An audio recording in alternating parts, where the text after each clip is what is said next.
जे पेरले ते उगवते, प्रत्येक कर्माचे फळ अटळ आहे।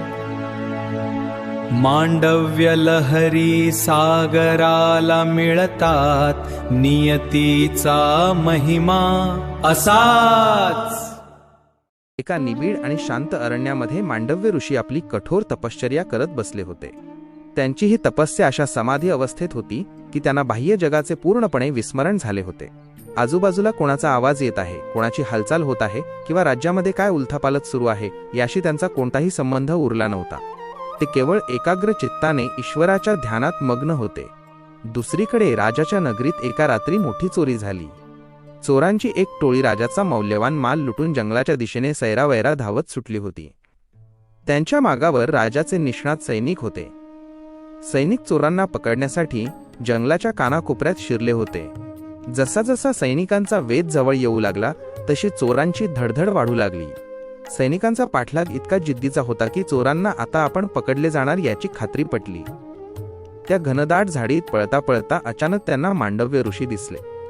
ऋषी डोळे मिटून निश्चल अवस्थेत बसलेले पाहून चोरांच्या डोक्यात एक कुटील विचार चमकला। चोरांनी केलेली युक्ती। त्यांनी ठरवले की जर हा चोरीचा माल आपल्याकडे राहिला तर सैनिक आपल्याला ठार मारतील। त्यांनी अतिशय सावधपणे ते चोरीचे सर्व गाठोडे ऋषींच्या पाठीमागे नेऊन लपवले, जेणेकरून कोणालाही संशय येऊ नये। हे गाठोडे तिथे टाकून सर्व चोर चपळाईने बाजूला सरकले आणि जवळच असलेल्या एका उंच झाडावर चढून पानांच्या आड लपून बसले। ऋषी मात्र या सर्व घडामोडींपासून पूर्णपणे अनभिज्ञ होते।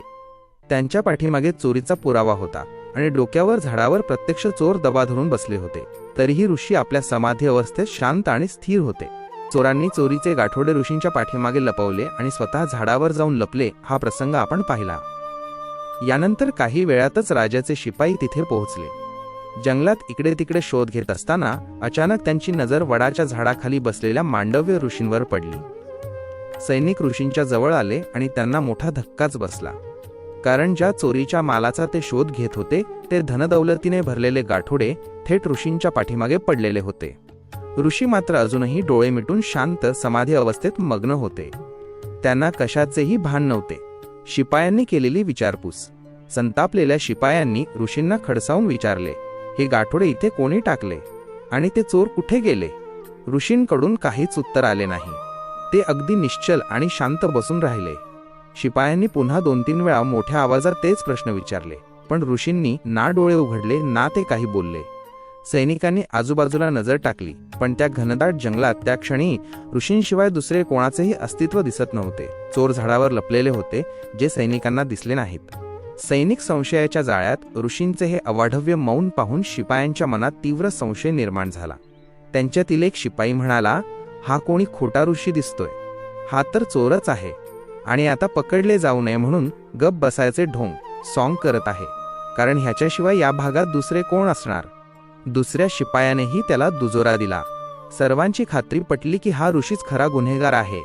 त्यांनी पुन्हा एकदा ऋषींना हलवून विचारण्याचा प्रयत्न केला, पण ऋषी त्यांच्या समाधीतून जागे झाले नाहीत ना ते जागेवरून हलले। ऋषींना बंदिस्त करणे आता मात्र शिपायांच्या संयमाचा बांध तुटला। त्यांना प्रचंड राग आला।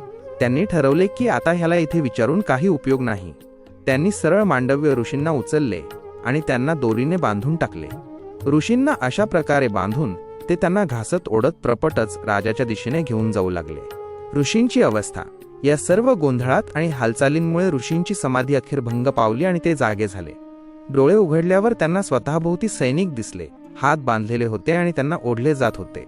त्यांना काहीच समजेना की हे सर्व काय चालले आहे। त्यांनी कशाचाही प्रतिकार केला नाही। त्यांचे मौन व्रत चालू असल्यामुळे ते काहीही बोलण्यास तयार नव्हते। स्वतःची बाजू मांडणे किंवा आपण निरपराध आहोत हे सांगणे त्यांनी टाळले। शेवटी शिपायांनी त्या समाधीस्थ मौनी ऋषींना निर्दयीपणे बांधून वडाच्या झाडाखालून हलवले आणि राजाकडे सादर करण्यासाठी घेऊन निघाले। मंद्रुपच्या माऊली कथेचा हा भाग असा आहे। राजाचे सैनिक त्या मौनी मांडव्य ऋषींना ओढत आणि बांधलेल्या अवस्थेत राजदरबारात घेऊन आले। राजाच्या समोर ऋषींना उभे करण्यात आले। सैनिकांनी झालेला सर्व प्रकार राजाला सविस्तर सांगितला। त्यांनी सांगितले की महाराज, हे मौनी साधू ज्या ठिकाणी बसले होते नेमक्या त्याच ठिकाणी चोरीचे गाठोडे सापडले आहे आणि विचारपूस केली असता हे काहीच बोलत नाहीत. सैनिक बोलत असतानाही मांडव्य ऋषी शांत उभे होते. सैनिकांचे बोलणे ऐकून राजाचा क्रोध अनावर झाला. राजा संतापून म्हणाला, एखाद्या सामान्य चोराने चोरी केली असती तर ती एक वेळ समजता आली असती, पण या माणसाने साधूचा वेश धारण करून धर्माचा आडोसा घेऊन हे पाप केले आहे. साधूच्या रूपातील ही चोरी म्हणजे मोठा अपराध आहे. याला तर सामान्य चोरापेक्षा दुप्पट शिक्षा मिळायला हवी. ऋषींचे मौन व्रत अजूनही सुरू होते. त्यांच्यावर इतका मोठा आरोप आला असूनही आणि समोर मृत्यू दिसत असूनही त्यांनी आपले मौन तोडले नाही.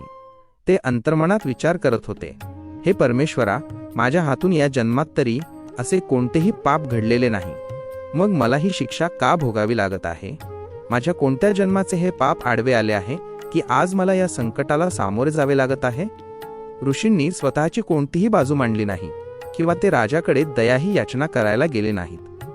ते केवळ नियतीचा हा खेळ शांतपणे पाहत राहिले. राजाचा राग शांत झाला नव्हता. त्याने तात्काळ आपला अंतिम आदेश दिला, ह्या ढोंगी साधूला नेऊन जिवंत शूळावर चढवा. राजाने ऋषींना शूळावर देण्याची शिक्षा फरमावली. राजदरबारात शांतता पसरली होती. केवळ ऋषींच्या मनात चाललेले ते वैचारिक मंथन आणि राजाचा तो कठोर न्याय याने वातावरणात एक भयान शांतता निर्माण झाली होती. ऋषींना शूळावर देण्याची कठोर शिक्षा फरमावल्यानंतर सैनिक तात्काळ त्यांना बंदिस्त करून वधस्तंभाच्या दिशेने घेऊन निघाले. मांडव्य ऋषींचे हातपाय बांधलेले होते आणि ते मौन व्रत पाळत होते, त्यामुळे ते काहीही बोलत नव्हते. लोकांची टिंगल आणि ऋषींचे मौन सैनिकांनी ऋषींना बाजारातून नेण्यास सुरुवात केली. ही बातमी वाऱ्यासारखी पसरली होती की साधूच्या वेशात चोरी करणारा महाचोर पकडला गेला आहे. लोक रस्त्याच्या दुतर्फा उभे राहून ऋषींकडे बघून हसत होते, त्यांची टिंगलटवाळी करत होते. कुणी त्यांना ढोंगी म्हणत होते तर कुणी त्यांना शिव्या घालत होते. ऋषींनी हे सर्व शांतपणे ऐकले, पण त्यांचे मन अस्वस्थ झाले नाही. ते आपल्या अंतरात्म्यात विलीन होते. सुळासमोर समाधी. शेवटी ते वधभूमीवर पोहोचले, जिथे एक विशाल तीक्ष्ण लोखंडी शूळ उभा होता. ऋषींनी त्या जीवघेण्या शूळाकडे पाहिले. त्यांना माहीत होते की आता त्यांचा शेवट जवळ आला आहे, पण त्यांच्या मनात भीती नव्हती. त्यांनी एक क्षण देवाचे स्मरण केले आणि त्याच वेळी वधस्तंभाच्या पायथ्याशी जिथे ते उभे होते तिथेच खाली मांडी घालून समाधी लावून बसले. त्यांनी आपले डोळे मिटले आणि पूर्णपणे निश्चल झाले. सैनिकांचे हसणे आणि अघोरी प्रयत्न. ऋषींना अशा प्रकारे समाधीत बसलेले पाहून शिपाई मोठ्याने हसू लागले. त्यांच्यातील एक शिपाई म्हणाला, बघा, हा ढोंगी साधू आता कशाला ढोंग करतोय? आम्ही तुला कितीही ढोंग केलेस तरी सोडणार नाही. तुला तर आम्ही शूळावरच बसवणार. सैनिक त्यांना तसेच उचलण्याचा प्रयत्न करू लागले, पण ऋषींचे शरीर जणू दगडासारखे जड झाले होते. त्यांनी खूप प्रयत्न केले. शेवटी 2-3 सैनिकांनी मिळून ऋषींना उचलले आणि त्यांना सरळ त्या तीक्ष्ण शूळावर बसवले. सूळ आत शिरेना. आता मात्र एक अकल्पनीय चमत्कार घडला. जसे सैनिकांनी ऋषींना शूळावर सोडले तसे त्या तीक्ष्ण शूळाचे टोक ऋषींच्या शरीरात शिरेना. शूळ अगदी सरळ आणि अचल होता, पण तो ऋषींच्या त्वचेला छेद देऊ शकत नव्हता. सैनिक आश्चर्यचकित झाले. त्यांनी पुन्हा प्रयत्न केला. ते ऋषींचे पाय धरून खाली जोरात ओढू लागले, जेणेकरून शूळ आत शिरेल. पण ऋषींचे शरीर जणू काही वज्राचे बनले होते. त्यांनी खूप प्रयत्न केला, पण शूळ आत शिरायला तयार नव्हता. सैनिकांची भीती आणि पश्चात्ताप. बराच प्रयत्न करूनही यश मिळत नाही हे पाहून सैनिक घाबरले. त्यांच्या मनात धडधड वाढली. त्यांना आठवले की हा साधू इतका वेळ मौन होता आणि त्याने एका शब्दातही प्रतिकार केला नाही. आता शूळही त्याला छेद देऊ शकत नाही. याचा अर्थ हा साधासुद्धा साधू नाही. हा नक्कीच कोणीतरी सिद्ध पुरुष किंवा उच्च कोटीचा ऋषी आहे. त्यांना आपल्या कृत्याचा पश्चात्ताप होऊ लागला. ते घाबरून एकमेकांना म्हणू लागले, मित्रांनो, आपल्याकडून खूप मोठी चूक झाली आहे. हा माणूस चोर नाही, हा कोणीतरी महान तपस्वी आहे. आपण त्यांना खूप त्रास दिला आहे. आता ते आपल्याला नक्कीच शाप देतील. आपण राजाला काय उत्तर द्यायचे? सैनिकांच्या चेहऱ्यावर भीतीचे सावट पसरले होते. ते आता काय करावे हे न समजून ऋषींच्या समाधीस्थ शरीराकडे बघत राहिले आणि त्या अद्भुत चमत्काराचे साक्षीदार बनले. युद्धभूमीवर घडलेला तो अकल्पनीय चमत्कार पाहून सर्व सैनिक आणि उपस्थित लोक भयभीत झाले. ऋषींच्या अथांग तपोबलामुळे सूळ त्यांच्या शरीरात शिरू शकला नव्हता. सैनिकांना कळून चुकले की त्यांनी एका साध्यासुध्या साधूला नव्हे तर एका महान सिद्ध पुरुषाला त्रास दिला आहे. राजाकडे धाव आणि भीती. सैनिकांच्या पायाखालची जमीनच सरकली. ते सर्वजण जीव घेऊन पळत राजवाड्याकडे गेले. दरबारात पोचताच घाबरलेल्या अवस्थेत त्यांनी राजासमोर लोटांगण घातले. एक सैनिक थरथरत्या आवाजात म्हणाला, महाराज महाराज, अनर्थ झाला. आम्ही त्या ऋषींना शूळावर चढवण्याचा प्रयत्न केला, पण शूळ त्यांच्या शरीरात शिरला नाही. ते तर ढोंगी नव्हे तर साक्षात महान तपस्वी आहेत. आता ते आपल्या सर्वांना शाप देतील. आपले राज्य उद्ध्वस्त होईल. हे ऐकून राजाचे आसन डळमळले. साधूच्या वेशात चोर असल्याचा त्याचा संशय आता भीतीमध्ये रूपांतरित झाला. एका महान ऋषींचा कोप ओढवून घेतल्याच्या कल्पनेनेच राजा थरथरायला लागला. राजाची याचना आणि ऋषींचे मौन सोडणे काहीही विचार न करता राजा तातडीने वधभूमीच्या दिशेने धावला. त्याच्या मागे त्याचे मंत्री आणि रक्षकही धावले. वधभूमीवर पोहोचताच राजाने पाहिले की मांडव्य ऋषी अजूनही त्या वाकलेल्या शूळावर निश्चल बसलेले आहेत. जणू काही घडलेच नाही. राजा धावत जाऊन ऋषींच्या पाया पडला. त्याने ऋषींचे पाय घट्ट धरले आणि अश्रू ढाळत म्हणाला, हे ऋषी श्रेष्ठ, मला क्षमा करा. माझ्याकडून खूप मोठी चूक झाली आहे. मी अज्ञानी होतो. मी परिस्थितीला न समजता तुम्हाला ही अमानुष शिक्षा दिली. कृपया मला शाप देऊ नका. माझ्या प्रजेला आणि राज्याला वाचवा. मला क्षमा करा. राजाची व्याकुळता पाहून आणि त्याचे पश्चात्तापाचे बोल ऐकून मांडव्य ऋषींनी अखेर आपले डोळे उघडले. त्यांनी आपले दीर्घ मौन सोडले. त्यांचा आवाज गंभीर आणि शांत होता. ते म्हणाले, राजन, शांत हो. यामध्ये तुझी काहीही चूक नाही. तू केवळ तुझा राजधर्म पाळलास आणि समोर आलेल्या पुराव्यांवरून न्याय दिलास. पण माझ्या भाग्यात असा शूळ भोगण्याचे दुःख का आले? मी आयुष्यभर तपस्या केली, मग हे दुःख का? हे मला स्वतःलाच तपासावे लागेल. हे माझ्या कोणत्या जन्माचे फळ आहे हे मला जाणून घ्यायचे आहे. राजवाडा आणि मानवी जग सोडल्यानंतर मांडव्य ऋषींच्या मनातील संताप शांत झाला नव्हता. उलट तो अधिक तीव्र झाला होता. त्यांच्या मनात एकच प्रश्न सारखा घुमत होता, वजा, मी निरपराध असताना मला ही अमानुष शिक्षा का मिळाली? त्यांच्या तळपायाची आग मस्तकात गेली होती. रागाने त्यांचा चेहरा लालबुंद झाला होता. ज्या तपोबलाचा वापर त्यांनी संसाराच्या कल्याणासाठी केला होता, तोच तपोबल आता क्रोधात रूपांतरित झाले होते. त्यांनी सरळ सृष्टीचे रचयिता ब्रह्मदेव यांनाच आव्हान देण्याचे ठरवले. ऋषींचे रुद्रस्वरूप आणि आव्हान. मांडव्य ऋषी एका निर्जन ठिकाणी उभे राहिले. त्यांच्या डोळ्यातून अंगार वर्षत होता. त्यांनी आपले दोन्ही हात वर केले आणि अत्यंत कठोर स्वरात गर्जना केली, हे ब्रह्मदेवा, प्रकट व्हा. मी मांडव्य ऋषी आज तुम्हाला प्रश्न विचारत आहे. या जगाचे रचयिता म्हणून मला उत्तर द्या. मी माझ्या पूर्ण आयुष्यात वजा माझ्या बालपणापासून ते आजपर्यंत कधीही कोणतेही पाप केले नाही. मी माझ्या दिव्य दृष्टीने माझ्या संपूर्ण आयुष्याचा आढावा घेतला आहे आणि मला कुठेही पापाचा एकही डाग दिसला नाही. मग मला एका निरपराध ऋषीलाही शूळावर चढवण्याची अमानुष शिक्षा का भोगवी लागली? माझ्या या प्रश्नाचे उत्तर मला आत्ताच्या आत्ता द्या, अन्यथा मी तुम्हाला आणि तुमच्या या सृष्टीला शाप देईन. ऋषींचे हे आव्हान साधेसुधे नव्हते. त्यांच्या तपोबलामुळे त्यांच्या शब्दांना शाप देण्याचे प्रचंड सामर्थ्य होते. त्यांच्या क्रोधामुळे संपूर्ण वातावरण तापले होते. ब्रह्मदेवाचे आगमन आणि शांततेचा सल्ला. मांडव्य ऋषींचे हे रुद्ररूप पाहून आणि शापाची भीती ऐकून प्रत्यक्ष ब्रह्मदेव घाबरले. सृष्टीच्या नियमांना आव्हान देणारा हा कोप पाहून त्यांनी तात्काळ ऋषींसमोर प्रकट होणे योग्य मानले. ब्रह्मदेव शांत आणि तेजस्वी रूपात ऋषींसमोर प्रकट झाले. ब्रह्मदेवाने हात जोडून आणि शांत आवाजात ऋषींना शांत करण्याचा प्रयत्न केला. ते म्हणाले, हे ऋषीश्रेष्ठ मांडव्य, तुमचा क्रोध अनावर आहे, पण तो चुकीचा आहे. शांत व्हा. सृष्टीचा एक अटल नियम आहे, निसर्गाचा एक कायदा आहे, ज्याला आपण कर्म सिद्धांत म्हणतो.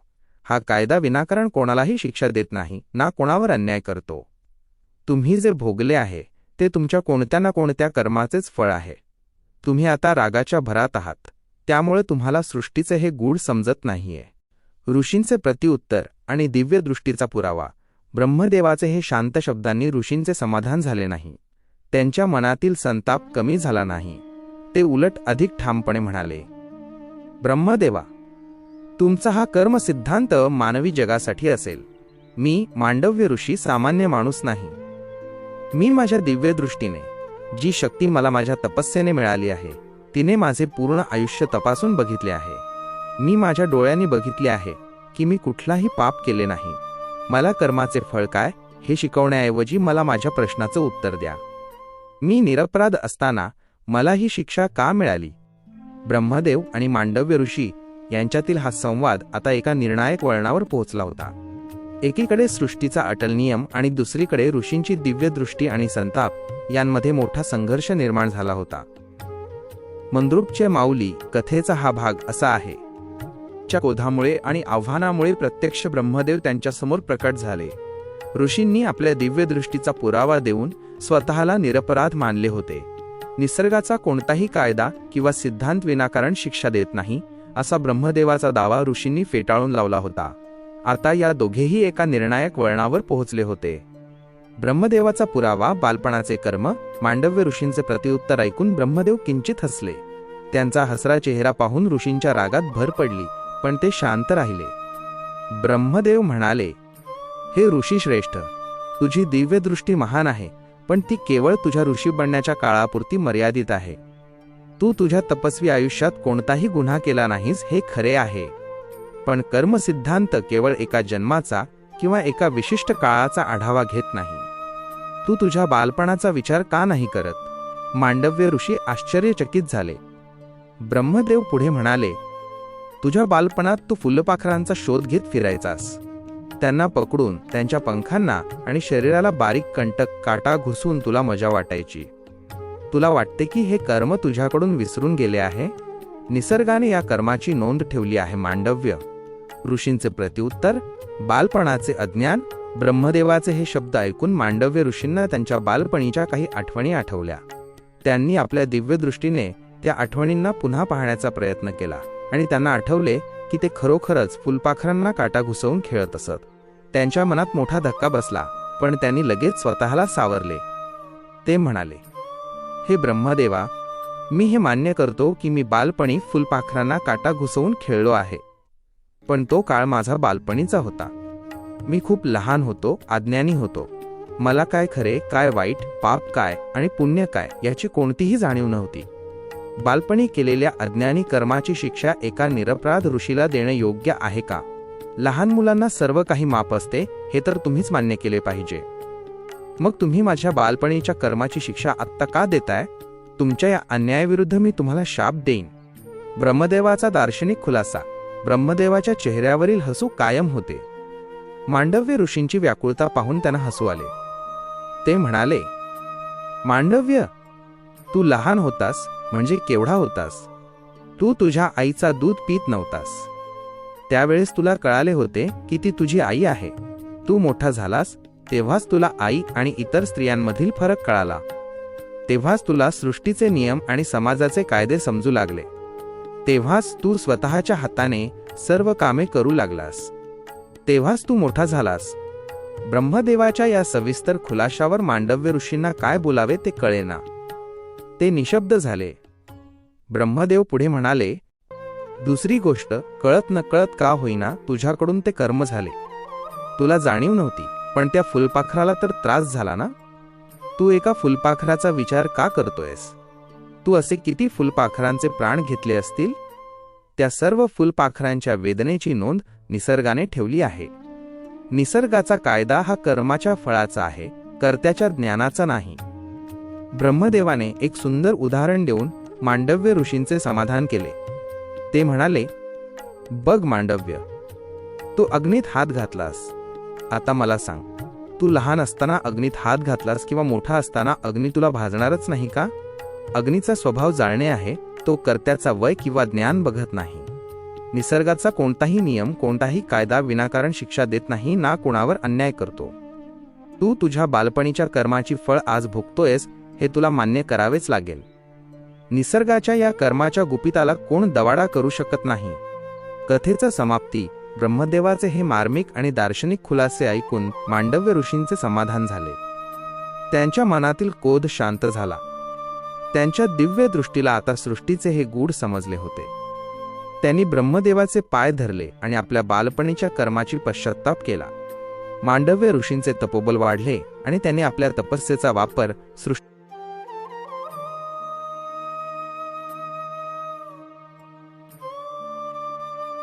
कल्याणासाठी केला. या कथेने आपल्याला एक महत्त्वाचा संदेश दिला आहे.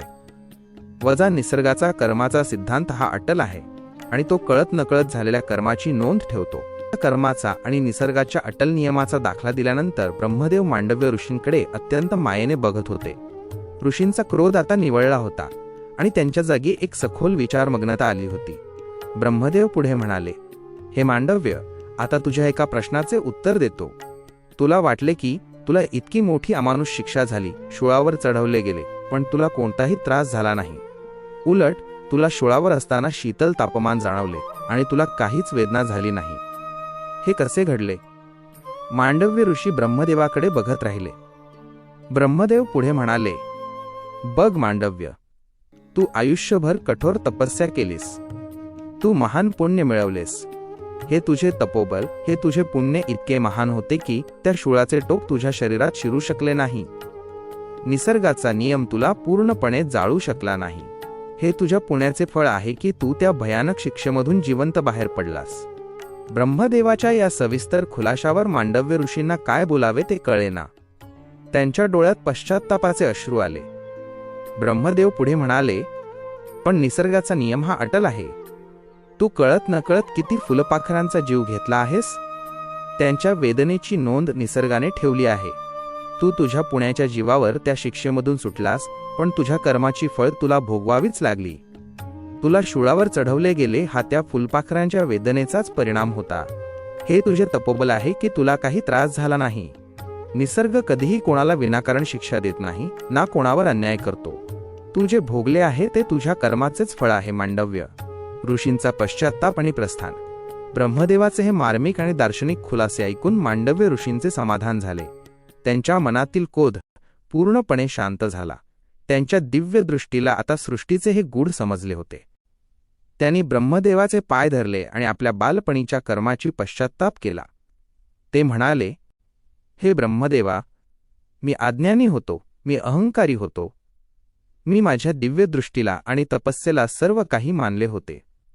पण आज मला सृष्टीचा हा गूढ सिद्धांत उमजला आहे.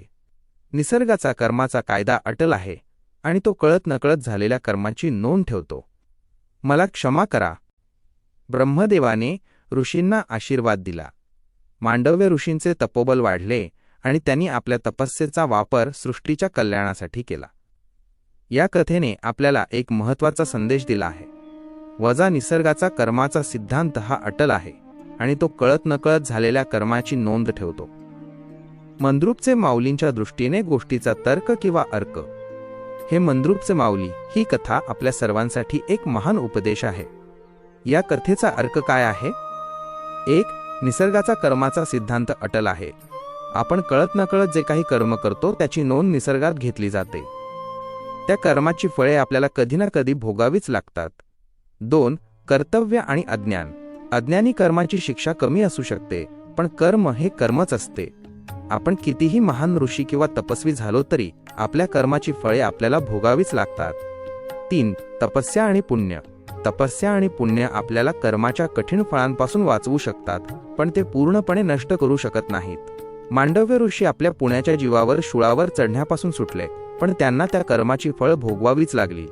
4. पश्चात्ताप आणि क्षमा. पश्चात्ताप आपल्याला आपल्या कर्माची फळे भोगण्यासाठी शक्ती देतो. मांडव्य ऋषींनी पश्चात्ताप केला, त्यामुळे त्यांना ब्रह्मदेवाची क्षमा आणि आशीर्वाद मिळाले. ही कथा आपल्याला आपल्या कर्माबद्दल जागरूक राहण्यासाठी प्रेरणा देते.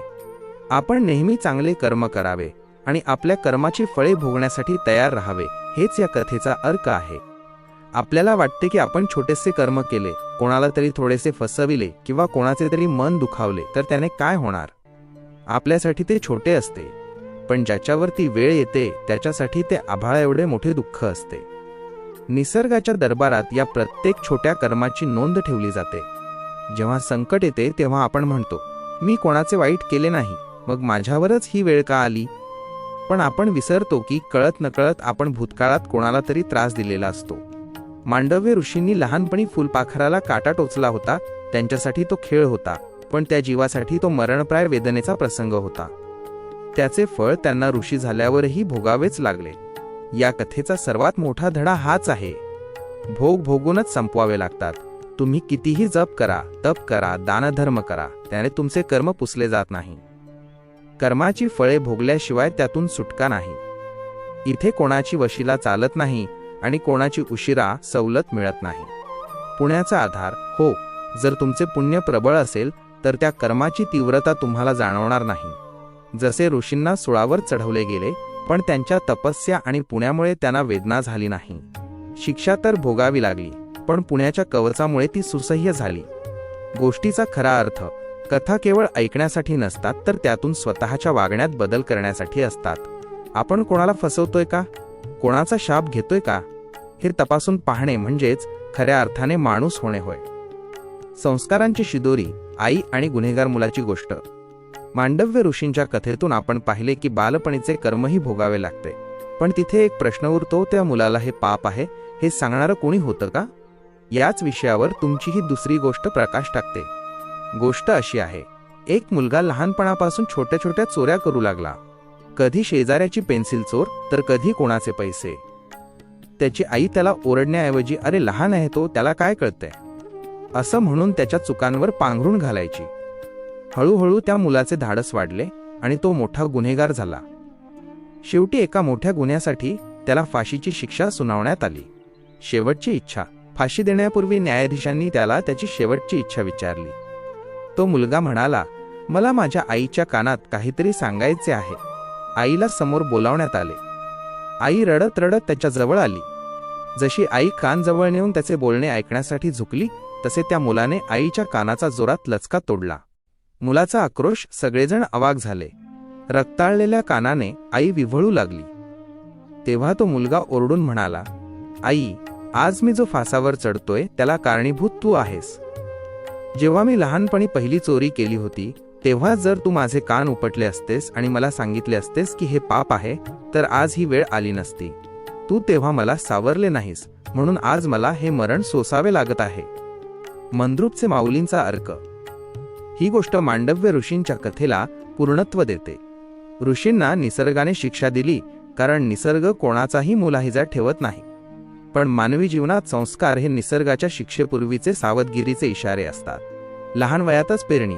मूल जेव्हा आईचे दूध सोडून स्वतःच्या हाताने काही करू लागते, तेव्हाच त्याला चांगले आणि वाईट यातील फरक सांगणे ही पालकांची जबाबदारी आहे. पाप आणि चूक. चूक सुधारता येते, पण चुकीकडे दुर्लक्ष केले की त्याचे रूपांतर पापात होते. पालकांचे कर्तव्य. जसे अग्नीत हात घातल्यावर मुलगा लहान आहे की मोठा हे अग्नी बघत नाही, तसेच कर्म ही वय बघत नाही. म्हणून मुलांच्या लहानपणाच्या चुकांना कौतुक समजू नका. मंद्रुपचे माऊली. तुमचे हे विचार समाजातील पालकांसाठी एक मोलाचा संदेश आहेत. कर्माची फळं तर भोगायचीच आहेत, पण योग्य संस्कारांमुळे आपण चुकीच्या मार्गाला जाण्यापासून वाचू शकतो. अशाच वास्तववादी आणि डोळस विचारांसाठी मंद्रुपचे माऊली चॅनलला नक्की फॉलो करा. रामकृष्ण हरी. ओम गुरुओं, वो तितलियों के पंख, वो कांटों का स्पर्श, हर कर्म का फल निश्चित है, यही धर्म है, यही संसार है.